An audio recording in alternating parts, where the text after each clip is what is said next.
What's up mga ka-best friend? Nandito tayo ngayon sa mga inaalagaan kong manok.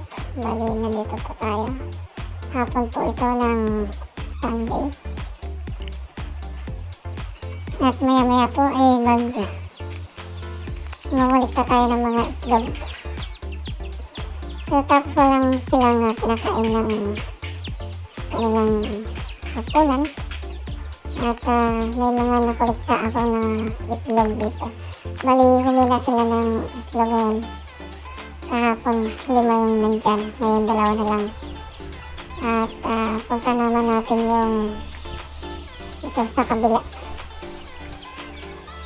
At tingnan natin kung ilan yung mga itlog na nandito. At yan yung tandang na yan ay medyo may katapangan.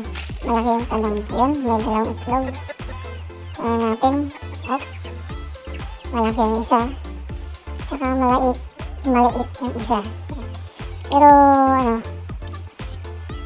medyo malaki ng konti yan kumpara doon sa 2 natin nakuha kanina. At yan, mga malalaking manok. Yung mga malapit ng papakawalan sa kabilang kulungan para sila ay mga itlog. Yan. Yung mga binabanda yung mga manok dyan. Yan, mga 6 na piraso dyan. Dito naman, humigit kumulang na 50 yung mga manok na nandyan. Pero mamaya ipapakita ko sa inyo yung mga manok na medyo sisiw pa pero medyo malalaki na. Yan. Pagka may pagkakataon, bibilangin ko yan pagka napicturean ko sila. Pero sa ngayon, medyo mahirap pa silang bilangin dahil may namamatay. Hindi ko alam kung ilan yung mga namatay dyan, basta may namatay na dyan. Yan, may puting manok dyan.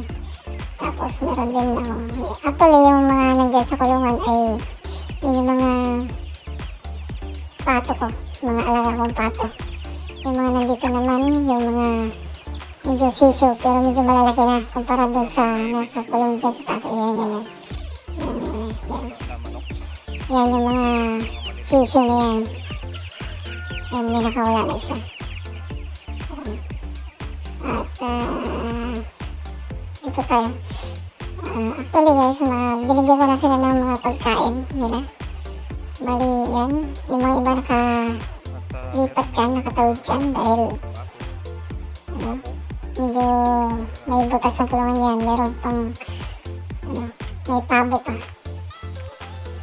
Bali hindi na nangitlog yun. Bali naglilimlim. At dito meron pong may halong itlog na kulay brown. Yung isang manok na kulay itim na laging tumatakas at dyan ang itlog. So bali 12 yung mga nandyan. Yung itlog ng puti na nakita natin kanina. Yan, bali 12 yan. Pang 13 yung kinuha natin. So ayan, tatakpan natin ulit para hindi makita ng mga hayop katulad ng mga aso, ganyan. At bait tayo, yan yung mga mga nakakulong dyan. At dali natin yung kinuha kong itlog at ilalagay ko dun sa lagay ng itlog. Maghanap pa rin tayo ng mga itlog kung sakaling meron mga itlog kasi minsan nangitlog yung ibang mga nakatakas dyan dyan. Nangitlog sila dyan at minsan doon sa may kulungan ng pato.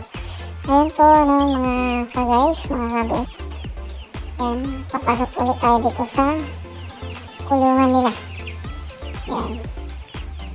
At ilalagay ko yung mga itlog. Ayan. Ayan, bali 5 na yung itlog nila.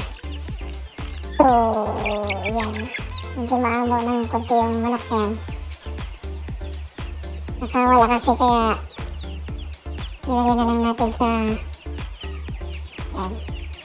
At dito ko nilalagay. Yan. Yan yung mga itlog nila.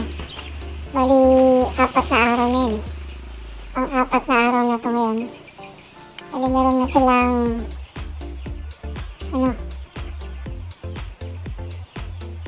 bali, ayan. Dagdag natin yung 5 kanina. Bali, nasa 28 na lahat sila dyan. Kulang ng 2 na lang na itlog bago para maging isang tray na talaga. Ang nakolekta natin ngayon ay 5 piraso. So, lilipat natin. Yan. I-arrange natin yung mga lagayan ng mga nakalagay na itlog para madali silang makita kung alin yung malaki tsaka maliliit, medium, ganyan. Yan, nakabuo tayo ng kulang-kulang isang tray. Pero lahat yan ay yan, yung banda yan ay mga malalaki. Yan.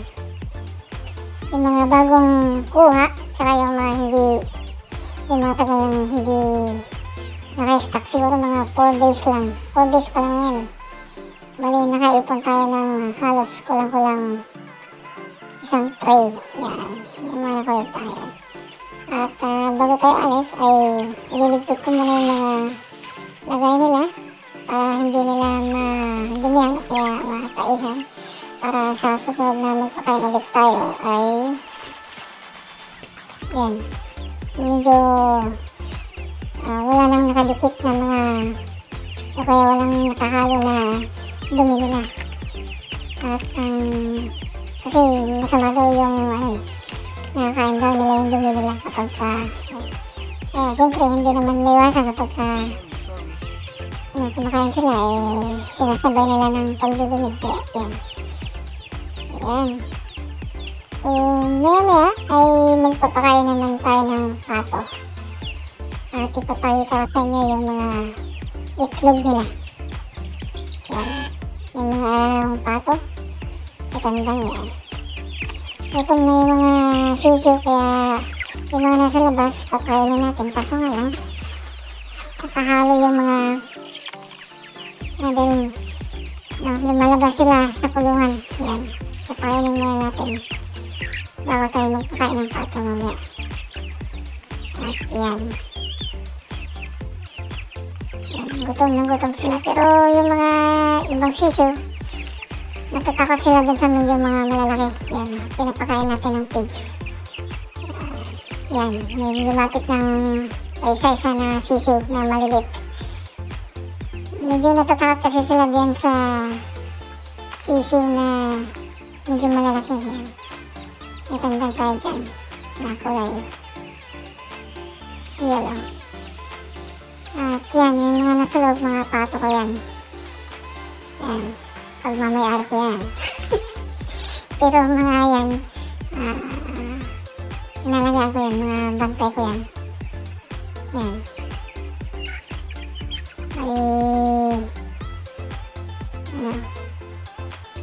Isa lamang tayong tauhan dyan.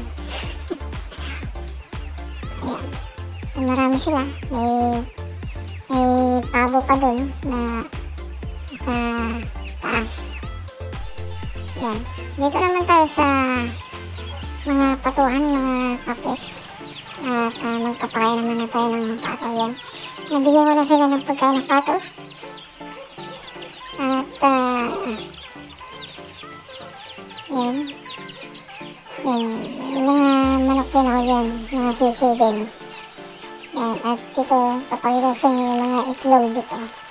Yan yung paumpisa ko lang na nililimliman ng isa nating pato dyan. Bali, 10 dati, yung lang, saglit lang. 2, 4, 6, 8, 10, ayan, 10. 10 nga. Bilangin natin ulit, kung talagang 10. Medyo lumabo yung camera ko. Yan.